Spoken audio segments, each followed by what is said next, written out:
Thank you for listening to Pathways and Passions. Remember, these conversations are meant to inspire, not replace professional guidance. Take care of your heart, stay curious, and keep walking your path with passion.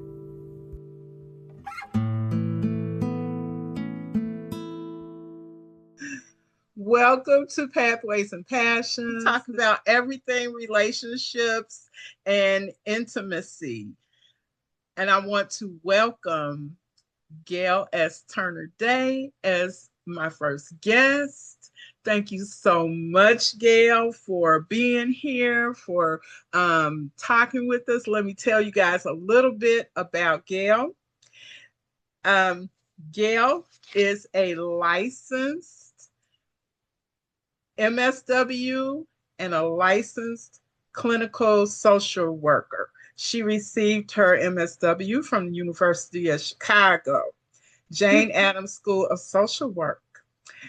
She is the founder of the evidence-based youth guidance working on womanhood program, you guys. Is called WOW. And it was created and launched in 2011. You guys need to go and look that program up. It's called the WOW program, working on womanhood. Since her retirement, you know we don't just retire. She created Cocoon Consulting, LLC, which provides clinical counseling, personal and professional coaching and training to small not-for-profit startups and individuals who are willing to take the journey of discovering who they are and what it is that makes them unique. She recently authored her first book, and it is wonderful. You can find it on Amazon. It is called The Fading Garden, A Daughter's Journey with Dementia, and memoir and supportive workbook offering insights and coping strategies for dementia caregivers.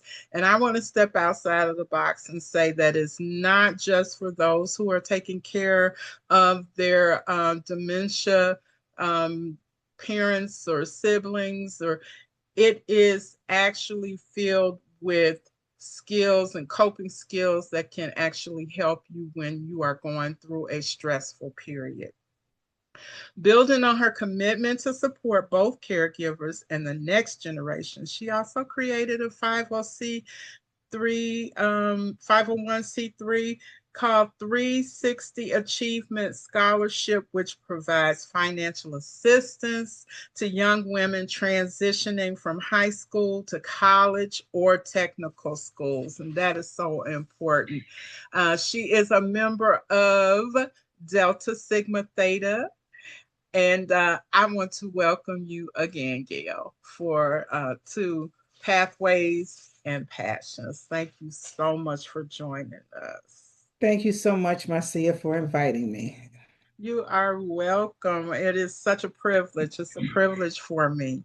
Today, we're going to be talking about trauma and trauma as it relates to relationships.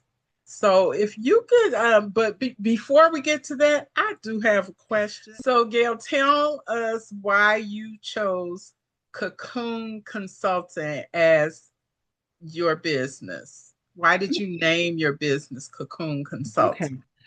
I've always been fascinated with the evolution of the butterfly, how it started out as a caterpillar and it went through the process, which is moving into each phase of its evolution.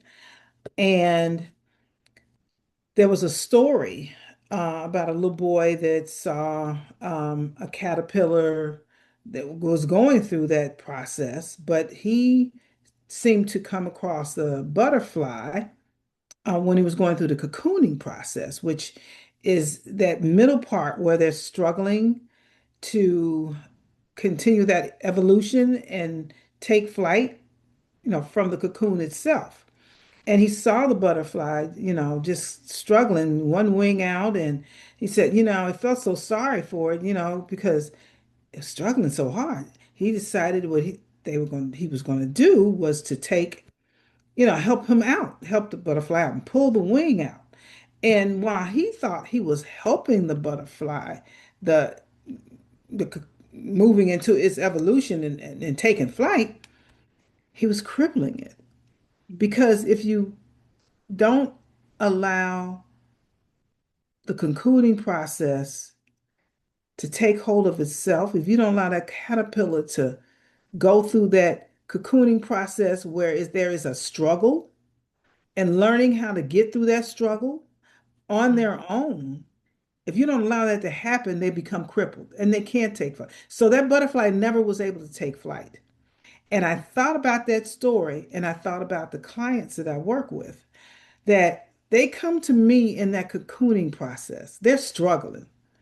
And my journey in life is always not to pull them through, but to give them tools to break through. Mm. And I felt that's what that was my purpose and my call in life, to help them through that cocooning process and giving them the tools and the strategies to evolve within that space and Mm. take flight and soar without me pulling them through, but them pulling themselves through. So that's why I came up with cocoon consulting. That's wonderful. That's beautiful. Thank you so much for sharing that with us, Gail. So today we are going to be discussing trauma in relationships as it has to deal with relationships, um, partnerships, Mhm. intimacy. So we're going to get right to it. Tell us what trauma is and how those traumatic experiences. Tell us what types of trauma there are that get in the way of people having or being able to relate, having relationships with one another. Um, the one thing about trauma is the body's response to a negative reaction, which could be any type of incident or accident, emotional event that upsets the equilibrium, the balance of the body. And what the mind does, it goes through a process to protect itself once it goes through that. And there are several types of trauma. There's uh, the trauma that's one that is unexpected, and most of those trauma, you find a good number of those that are unexpected. It's like accidents. It's like what do you call it? The weather experiences, but Okay. anything that's unexpected. I'm not looking for it, and it's there, and my body reacts to that. Another kind is acute trauma. That's where it's continuous reliving that experience. And then there's one that's called complex. And complex trauma usually comes from a time, um, what we experience as children.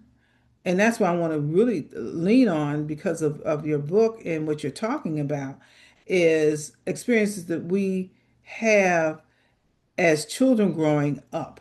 And those experiences could be um, poor attachments, it could be domestic violence, it could be negligence, it could be religious. So it could be several. But when you're talking about dating and am I ready to date and relationships, period, the attachment, insecure attachment traumas, and yes, domestic violence, anything that does with emotion, all plays a big part on how I'm going to move forward in a relationship with others. And so, what do you see in your practice that people come with that interrupts or interrupts that emotion or ignites that type of emotion of how people react when they actually experience a trauma that interrupts the relationship. One thing for sure, that we can talk about is individuals that might have had abandonment issues. Okay. And if I've had abandonment issues as a child, or I've had insecure attachments experiences as a child, then those are going to impact my relationship. If it's abandonment issues, then I feel that I might have to always follow up on with my partner, my husband, to the point that it's obsessive. And Mm, if it's obsessive, then that's telling my partner, my husband, whoever it is that I am in that relationship, my friend, that I don't trust you because I didn't trust that experience because I know what it felt like. So if I haven't, worked with a therapist or worked with a counselor to kind of process that information and peel back those layers of distorted thinking about that whole process, yeah, it happened. But it happened, and you came and developed some core beliefs about that situation to protect yourself, to get you through it. mm, The question is, do I still need it? I'm in a very trusting and safe relationship, mm, but do I trust it? No, because I'm still thinking about that past hurt, that past pain. And if I'm thinking about it, I'm bringing it to the relationship. mm, So that gets in the way until we become aware about it. Become aware. Because most of the times we're not conscious of it. We just keep mm, repeating the same behaviors and same distorted thoughts over and over again. And the person that has been there for us, they have not given us any evidence that they're going to leave me, that they're not going to comfort me and make my safe space. They have not given me that evidence. But because I have not let go, or I have not worked through that happened in the past, I'm bringing it right in the moment, in the present with that person. okay. So you're talking about attachment styles. And in your practice, I know that being a coach, sometimes I'm looking around at people and wherever I go, and I'm like, okay, that person has, an issue here, that person has an issue there. And even within myself, sometimes I Yeah. catch myself because of the things that I grew up with. I kind of see avoidance sometimes Mhm. within myself, and sometimes I see anxiousness within myself because I did not grow up to me. Other people may have seen other things, but Yeah. I was there. So I may not have grown up so secure within my family. Although I believe overall I grew up in a stable house home with a mom, with a dad, but we still had our own issues. So as an adult, having learned about my own issues, I know I often look around and help couples as well regarding being able to see and look at attachment personalities within their own relationship. Do you see overall in your practice that people are actually aware of um, those types of attachment issues? No, they're not. I mean, because we don't really think about it.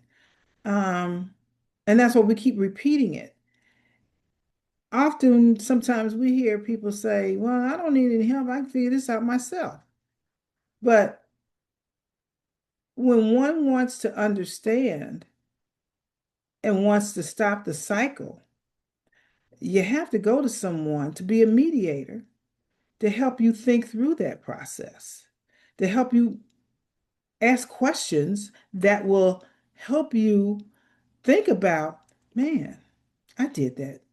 That happened to me when I was a kid, but I didn't think anything about it. I can't say enough that everyone needs to have someone that they can talk to, a professional, because the first thing is confidentiality. I can talk to a therapist, I could talk to a counselor, and I don't have to worry about it going anywhere. Mhm. I can say to them what I can't say to anyone else. Those inner thoughts that sometimes we just think that, ooh, if they knew what I was talking about, they would not think that I was very nice. But you have to have someone that you can trust, someone that will keep your information confidential. Mhm. Therefore, the freer you are to talk about some of those life situations, some of those life stressors, some of those hidden messages that you know are there, but you won't tell anyone about. Therefore, you can't process it. If you have someone there who can help you, then you can peel back a lot of those layers and learn more about why I'm doing what I'm doing. So do you, when you're working with someone who is a part of a relationship, has a partner, has a husband, has a wife, and you begin working with them on those types of issues, how is it that the partner can help their partner who's going through those stressful times, who's going through those challenging times? How can they help their partner? Or how do you work with them to help Mhm. their partner? I tell them that they need to be present. They have to be affirming. They have to be a person that doesn't, they have to be the person that doesn't put pressure on them, um, that allows them the space to feel what they're feeling, but at the same time, recognizing and affirming that I see what you're going through. I feel that. I might feel hopeless right now because I do, but I want you to know I'm here for you. Because just like in that cocoon, you struggling. That butterfly is struggling trying to evolve and work through some stuff. But we can't always, as partners, we can't always fix it. We have to be there to support them. We have to pour into them with empathy, compassion, understanding, giving them space, at the same time staying connected and making them feel safe. And when you wrap all that around that person trying to work through that struggle in that cocoon, then they know that on the other side of this, I got somebody waiting right there because they've been through it with me the entire time. So what if so when you're working with couples, do you do you teach them both about their own attachment styles um and help them figure out how they can support one another, in as individuals with those types of issues, but helping one another understand. Yes, yes. I've worked with a few couples that I've had to help them understand some issues that their partner was going through by giving them some psychoeducational information, so they can understand, if their partner uh, has a parent that is really being very cruel.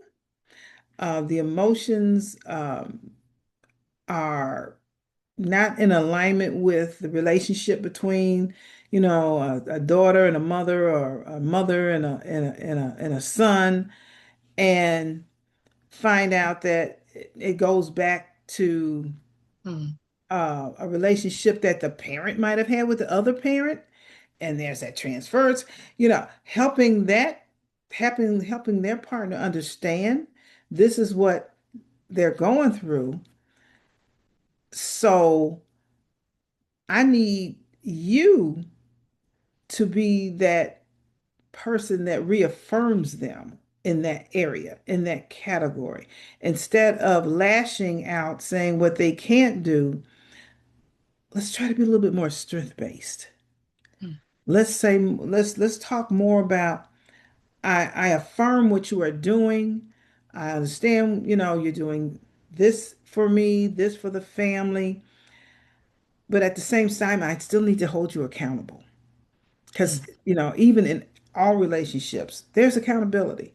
mhm, And on both sides, we both are struggling emotionally from something from our parent, our family, mm, our relationships. But both parties have to be aware of them so that they can counteract that negative behavior with a positive behavior, those negative thoughts with a positive thought. But at mm, the same time, holding each other accountable because mm. we are accountable to each other in a relationship. It's a partnership, it's not solo dolo. I like that. I like that. So when trauma happens, um, and you told me once before about how people deal with their own trauma. Can you talk about that? You talked about reframing. How do we deal with the trauma? We have the issue. Now, how do we deal with it? The one thing about trauma, it's a story. It's my story. It's no Mm, one else's. However, people want to tell our story and that be the story. So, what I talk to my clients that have had and experienced those traumatic events, I have them take control of their own narrative in that trauma story because it's not always about the pain. It's about the resiliency, it's mm, about the strength, mm, it's about their thoughts of moving forward and the hope as they move forward. Those are what we focus on when we're working with them to tell their narrative. mm, Other people want to tell the pain, but they mm, wholly miss the resiliency because out of everything that happens to us that is is horrible, it's horrific. But if you're here to tell a story and you're here to talk about where you came from, mm. that's your story. So what I hear you saying is there is power in being able to tell my story. If Hmm. I have gone through the trauma, there's power in being able to tell my story, but not only power in being able to tell my story, but what I thought about was telling people having to set the boundary for someone else who wants to tell my story or who even wants to label me as that trauma, label me as that personality that Yes. comes through when we're Yes. going through that particular Yes. traumatic experience. Never allowing you to be your re your refined, your reformed, your new powerful you. because they will continue to bring up the pain and the the failure or the lack of, because they're stuck. Those people are stuck Mhm. in a story that will keep you down, take your power away, Mhm. not give you the opportunity to shine. No. And that's where your voice matters. Mhm. And that's where, people like your therapist, your family, your friends, those the really closest to you, but especially, your therapist and counselor, to help you understand it's power in your voice. It is power in your story. Mhm. And when someone says something about, oh, yeah, I remember when you, no, that was past tense. We live in the moment. We don't live in the past. Mhm. We don't live in the future because we don't have crystal balls. So the moment, right then and there, matters. Yeah.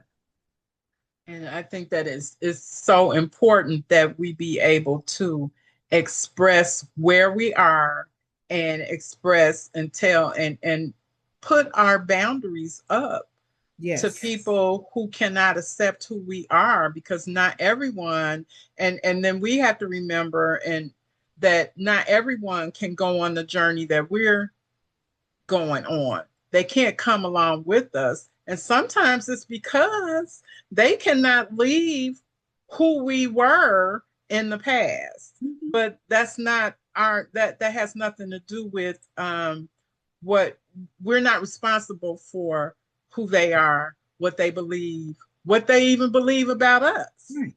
Right. We're My responsible. journey is a one road journey. Yeah, It's not a two lane, it's one lane. yeah, It's my journey. yeah. So taking all of that, let's move into a person who is single Mhm. and talk about um, how they know that their mental health, with their mental health, that they are ready to date. They're ready to enter into the dating world, and we know we're not so naive to think that people who are already partnered don't have mental Mhm. health issues. That's why you're there, right? So, Yeah. we're not so naive to know that. But for a person who is single and who is not partnered with someone at that time, how how do you how does that person how do they know that they are ready to date? We talk about, I talk a lot about attachments, okay? And I talk about secure attachments. Mm-hmm. And that means I have the capacity to form close relationships while maintaining who I am, which is a strong sense of self. Okay.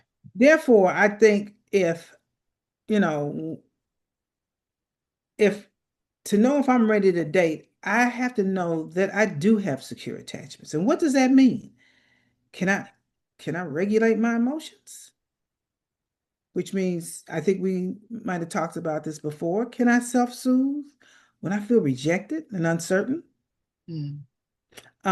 Because a lot of times in just small little dating situations, um, if I'm don't have a secure, if I don't feel safe and have a secure attachment, and I'm going back on some of that trauma, those triggers are going to happen. Mhm. I'm going to start wondering, oh, he didn't call. Uh, he said he was going to call.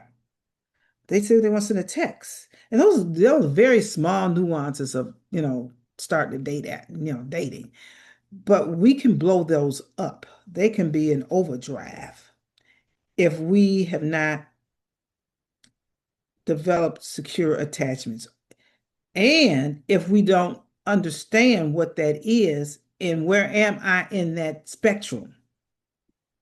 And Okay. that's again where the counselor, the therapist comes in to talk about that, because the only reason why you talking to that counselor therapist is because you came up, you needed, you're the referral. You asked for help because I need help with my relationships. They're not moving forward like they're supposed to. Mhm. The other thing you can always ask yourself to assess whether or not do I have secure attachments is can I set boundaries for myself? Can I say no and then respect others when they say no? Mhm. Am I comfortable with myself? Can I sit in myself? Can I entertain myself? And can I be in my whole being and I'm okay? Or do I need somebody to complete me? And if I ask myself, well, he does. He makes me whole. He makes me complete. Then no.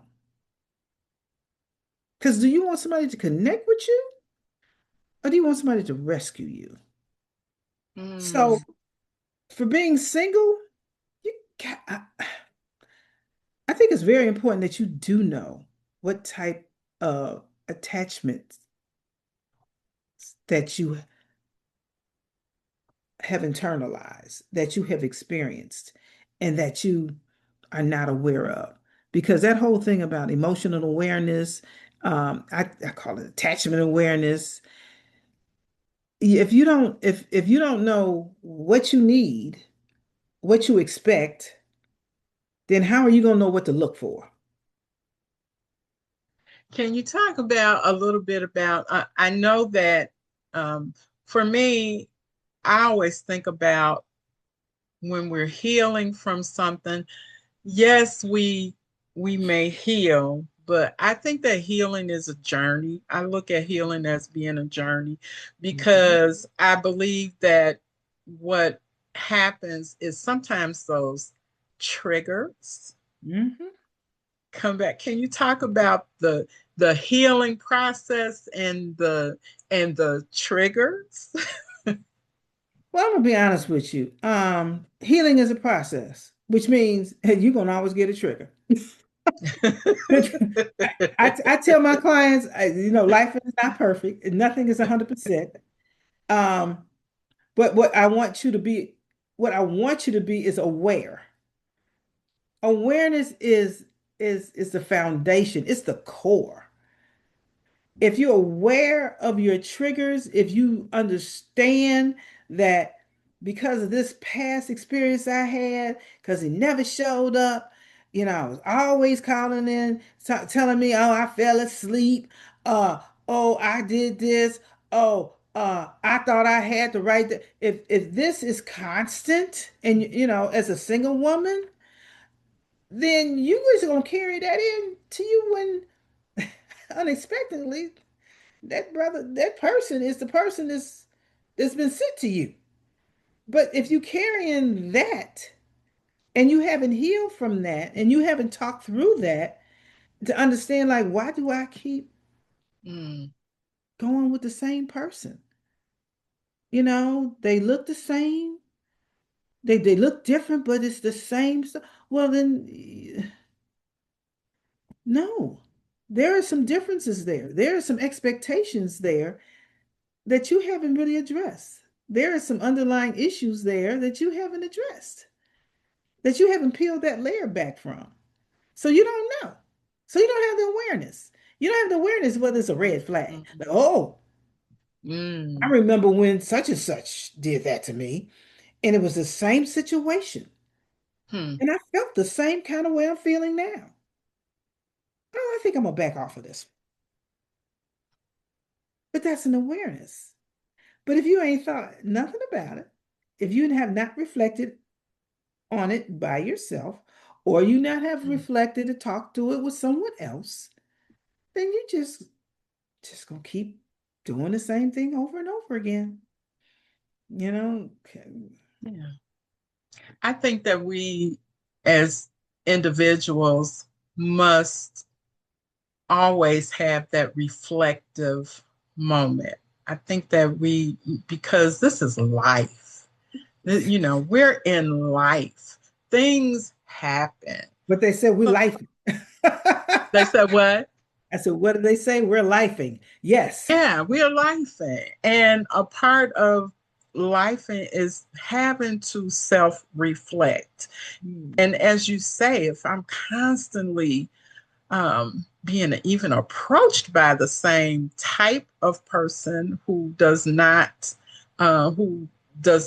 lead to something healthy in a relationship, or we see those red flags early, but we say, well, maybe, maybe I'm seeing it differently, or maybe I can just put up with that, maybe I can just, no, we have to learn how to read the signals, be you a man or a woman. Yes. We have to Yes. learn how to read those signals and set those boundaries so And that also our patterns. mental health, pardon.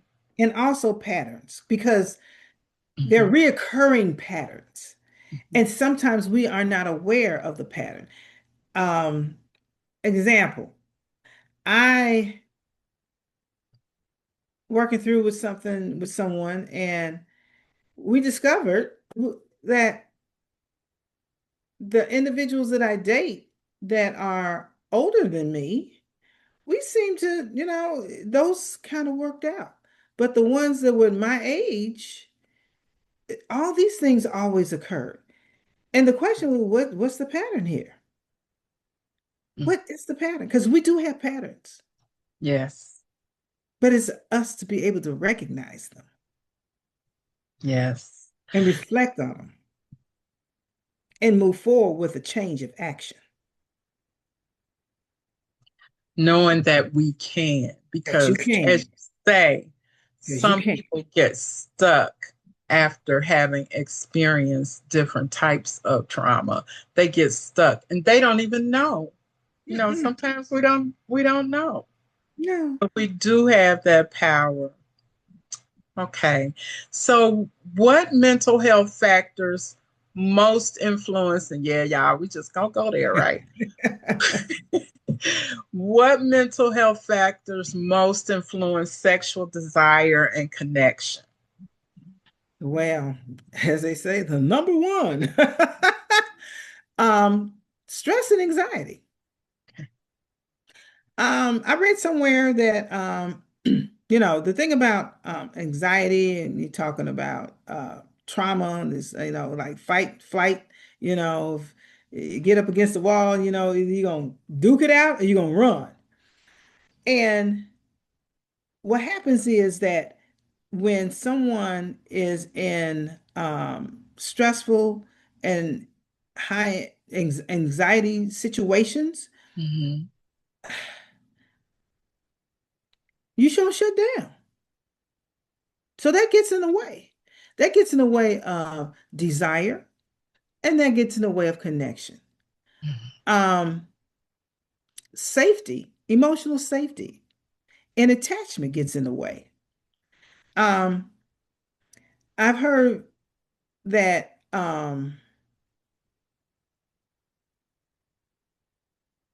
secure attachments, when you feel safe and when you feel secure with someone, you're able to, be playful. You're able to be vulnerable with intimacy. I mean, all the positives of desire and connection. But when you're dealing with stress and anxiety and not feeling appreciated, Mm, feeling like you're being taken advantage of, you're not being seen, um, you mm, don't see me, it's nothing. There is no connection. mm, We're mm, humans and we need to be seen. We have to be present with each other. Not be in a space in the same room, but we have to be present. We take for granted so much of not looking into each other's eyes. mm, Um, Not being in tune to, gee, you look a little sad today. mm, noticing each other's, and that's even outside of intimate and marriage, what that's relationships, period. Yeah. It's even with strangers. Hmm. You be sitting there saying, are you okay today? You don't know them that well. And just that Hmm. thought that you could pick that up makes me feel like I count. In this world of this big space, I count. Someone notices me. They see me. And how many Yes. times do we see that statement? See me. Yes. Into me see. Yes, into That's me my see. company book. That's Into me good. see. And That's that's why. good. That's Yes. why. Yes. Yeah. Yeah. Yes. A body image. I mean, Mm. if we don't feel secure with our body, um, it definitely influences our sexual desire and how we're gonna connect because we're always thinking about, oh, I'm not that good. I mean, I don't think they're really gonna want to be intimate with me. Um, I'm just gonna sit this out. No, I feel strange about myself. And all these distorted thoughts start going through our minds.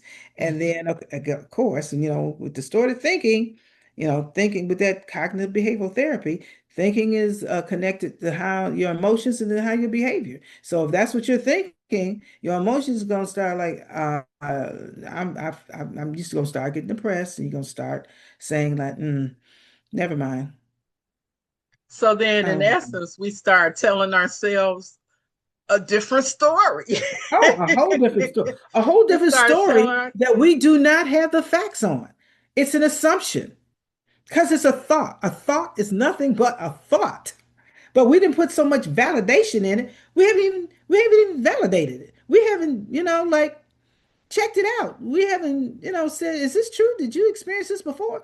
Did they give you any sick have they give you any inclination, or did they do something to prove that this is what you're thinking? No, we haven't challenged it. And when you challenge a thought with fact and not assumptions, you come up with a different result. so I was telling you once before about this friend that I have, and he always says, doubt your doubts.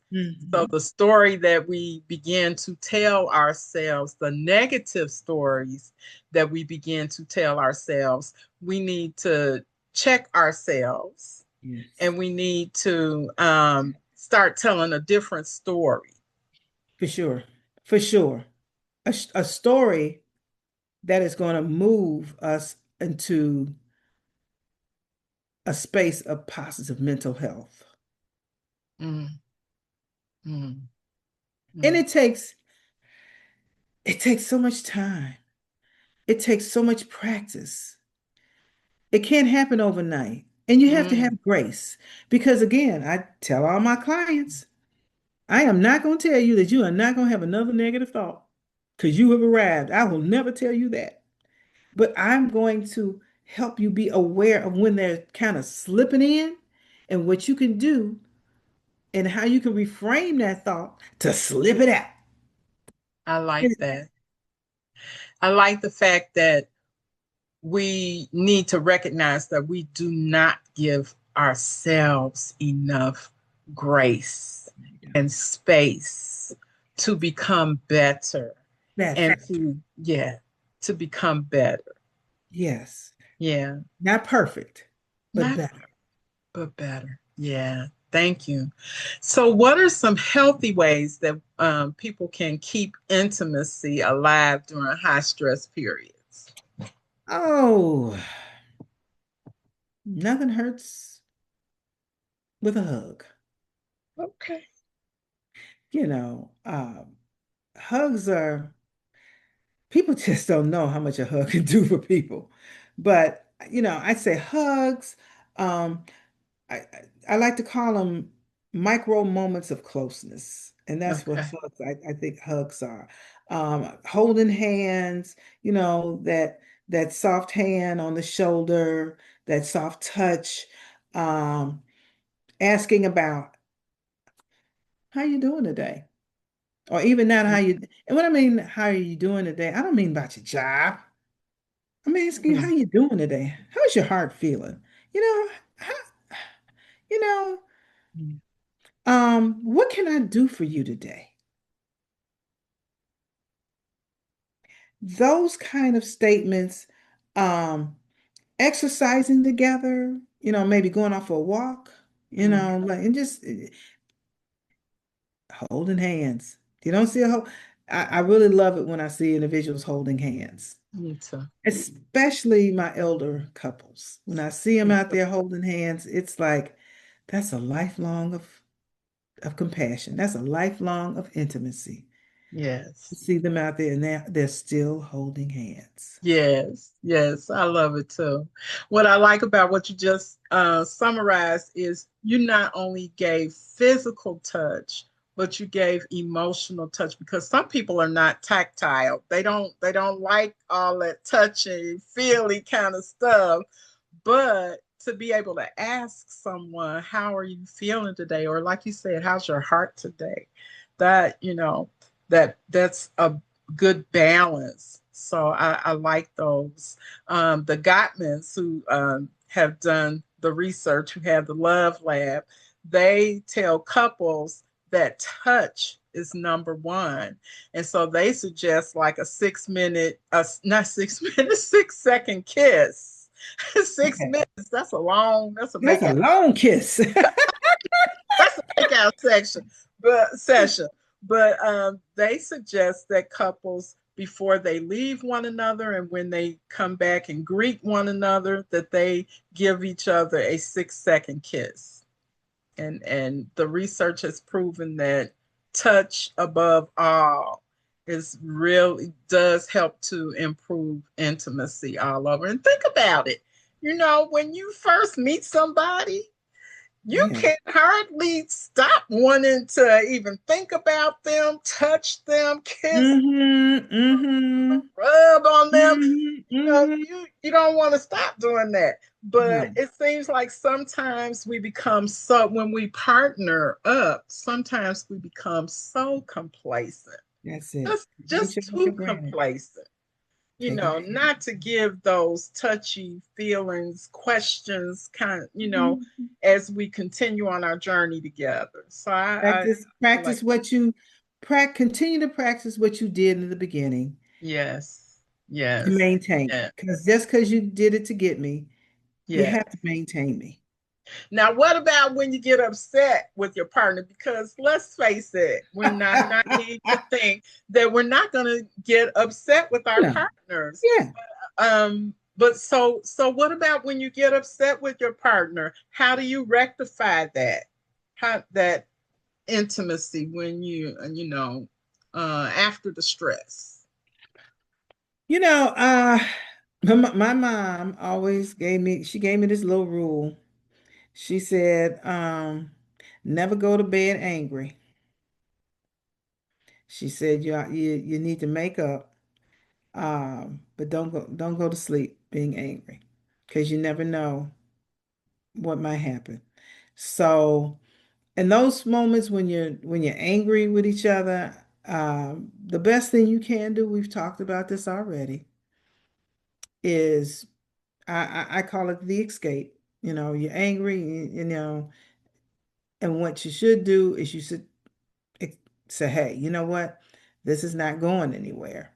I need to move out and give me some space to get my head clear so I could come back to this.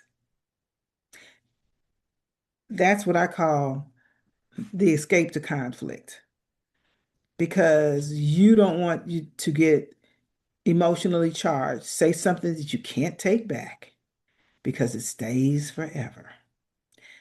But being able, I've recommended to couples that you use the red, yellow, and green light. If you're green, y'all can keep going. If you get to a point in the conversation and you say, "Hey, you know what, my light red, I'm give me 15 minutes. I need to get myself together." So you can go and say, "Okay, what do I want out of this? What do I have to gain? What do I have to lose? What my stance in this situation?" You're in that room reflecting, okay? So that you can come out with not an emotional mind, but a rational mind and get back into the conversation. And sometimes, people fail and they just walk away. Well, yeah, you need to walk away before you end up, you know, doing something you don't want to do. But the, the but the important piece is to announce that I Right. need time to regroup and I'm going to come back in 15, 20 minutes. Are you good with that? So we can, and that's what you have to do. And then and honestly, that's all it takes. It takes for you to go in a room, reflect on you and how you responded, not how they respond, but you. And then say, what can I do? What could I have done differently? And then go back and convene. And then you're able to talk through, you're able to be more empathetic. You're able to really talk and and affirm and tell that person, yeah, I see how I upset you. I understand I did that. And because I went and thought about it, I said that because I was feeling hurt and I wanted to hurt you back. That opens the conversation. Well, why did you want to hurt me back? What did I do? Well, it's because when you said this, I felt this and it reminded me of this. That breeds conversation. And once at least the communication can be had, Mm. then the connection can be repaired. So, basically being able to, and if you're in a partnership with someone and you decided to be in that thing, you have committed to be in that relationship, you don't mean that person any harm. No. But because we are so human, Hmm. we are so human, Yes, we. Yes. sometimes it's going to happen. Now, what I like to talk about, what we talk about, what we talk about with Healthy Pathways to Love is it an intentional slight or unintentional? And you can tell when someone is being intentionally mean, intentionally evil, Yes, you can. intentionally, Yes, you can. mean towards you. And so the biggest thing is that commitment and being able to come back, as you say, and say, hey, or even being aware. I like that red light, green light, yellow light, being Hmm. able to, because that's cueing you into how your emotions are at that time. And Yeah. who wouldn't want you to take a step back and then come back together, knowing that you're going to be coming back together, you know. I always talk about the big pause. The big pause has prevented a lot of major conflict because if you're able to pause, breathe, or step away, that avoids really damaging conflict. Mhm. Yeah, yeah, yeah. Thank you. So, what do you wish more couples understood about the link between emotional wellness and sexual connection? What do I wish?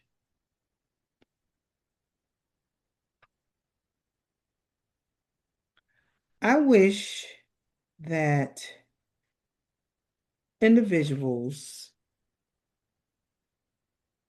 can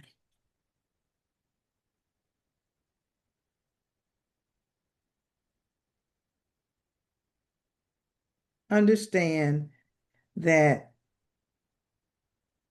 a healthy mental health outlook is a correlation to connection. If if this is a weird analogy, but if I don't if I don't keep the oil in my car, you know, clean, go to, and the maintenance on that. If I don't make sure that my battery is working, making sure I do the, the air filters, do the normal checks on my car. If I don't do that, then I might wake up the next morning, my car is not going to start. There's a connection between that maintenance, which keeps the car healthy, Mhm. and the keeping the car going. And for me, that's the same thing for couples and positive mental health and connections. The more, and I don't mean just one, I mean both. It has to be both. This is a team. Mhm. This is, team whoever, team this, team that, but we're a team. This is not for one person. This is for both of us because we connect together. We don't connect one and separately. So Mhm. for both of us to work on keeping that emotional balance, keeping ourselves in check, keeping each other in check. And not Mhm. only in check, but affirming each other when we see it working right. Like, man, Mm. that was great. You just see how you just did that? What did I do? I really felt good how you responded with me on that because I was really feeling it's it's not always keeping check, but it's also affirming when you see it. Because so many times we talk about what we don't see, but we don't see we don't talk about when we do see it and how it makes us feel. But that's what I want people to take away from that, that it's not just one person, it's two. It's team us. Like that. Yeah, I like that. And affirmation, affirming one another.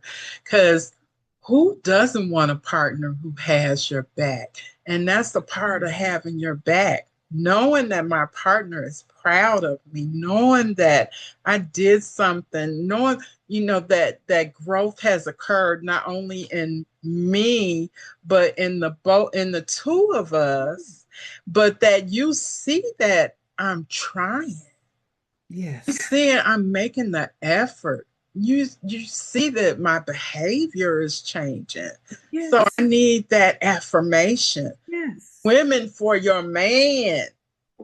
Yes. Because when I see it and you telling me this, then that's inputs coming into me.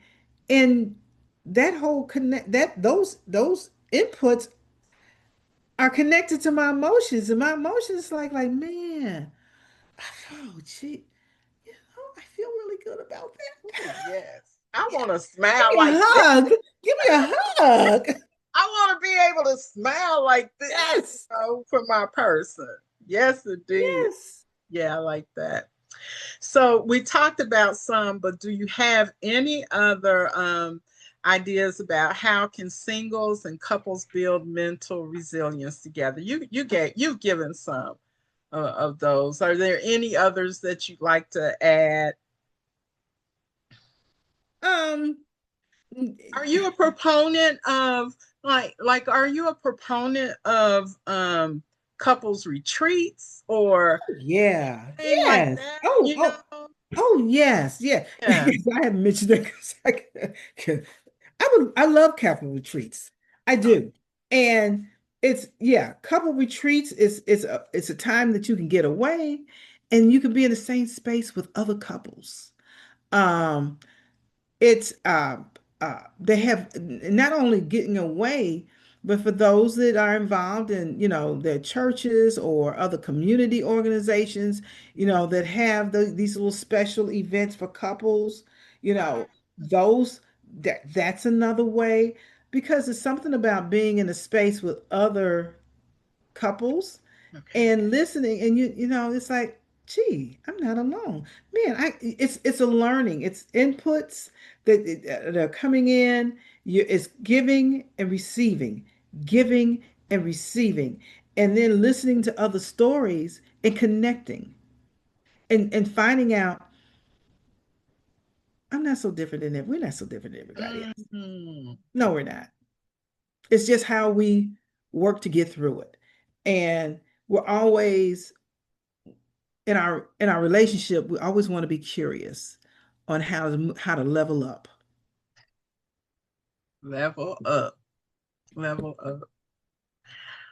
I want to thank you because you're getting ready to go on vacation to celebrate your 45th wedding anniversary. 45 years, man. Yeah, 45 years. That says a lot. that's a lot. That's a lot. It's a That lot. says a It's a lot. lot. It's a lot. It's a lot. And It's a lot. and of course, I want to have you and your wonderful husband, Michael, at some point in time back to tell us how you do 45 years worth of marriage, commitment, partnership, the ups and the downs and Yeah. the ins Yeah. and the outs. Yeah. But we want to help Pathways to Love. Rodney and I, we want to wish you a happy anniversary, and we know that you're going to have a wonderful, wonderful time. Yeah. But Yeah. not just the anniversary, but But yes. all of those times, all of the moments, the parenting, the being parented, the taking care of parents, and Parents, yes, all of that goes with a team. yeah. And as you were talking, I just thought about, one thing you're saying 45 years, you're thinking about 10, you're thinking 12. But even at honeymoon, I think the foundation of it is respect, Mm, respecting one another. Now, respect can mean a lot of different things to other people, mhm, but the core of respect is to appreciate the person that you're with and accept them for where they are and not trying to change them. I will work on me so that I can connect better with you. But if you see mm. that as an affirmation, then you will also do the same.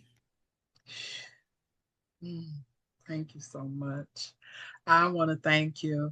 You guys, I want to remind you about Gail's book. Again, it's called The Fading Garden, A Daughter's Journey with Dementia, a memoir and supportive workbook offering insights and coping strategies for dementia caregivers. But as I've always said, you need to get this book if you are a son or daughter who's expecting to take care of your parents as they become more mature and elder and need more help, not only just in dementia, right? But for a person who just needs some extra help when they take care of other people. Those Yes. people who are caregivers, not only for their parents, but for other people, right? The people who Mhm. are taking care of our folks who are in the rehabilitation centers. Everyone can utilize the skills that you give in your book to gain some more mental stability. And I really truly mean that. I enjoyed the book tremendously. Um, thank you so much. Thank you for being the first guest on my podcast. I truly, truly appreciate it. I'm looking forward to some work that we can do Yes. in the Yes. future. And Yes. peace and blessings, you guys. If you And know some, blessings to you on this vision and what's been set in your heart and in thank your you. core to move forward to make, and I know it's a cliche, but it's the truth, to making the world a better place. That's my goal. That's my goal. That's Rodney's and my goal. Thank you so much, Gail. Right. Thank you.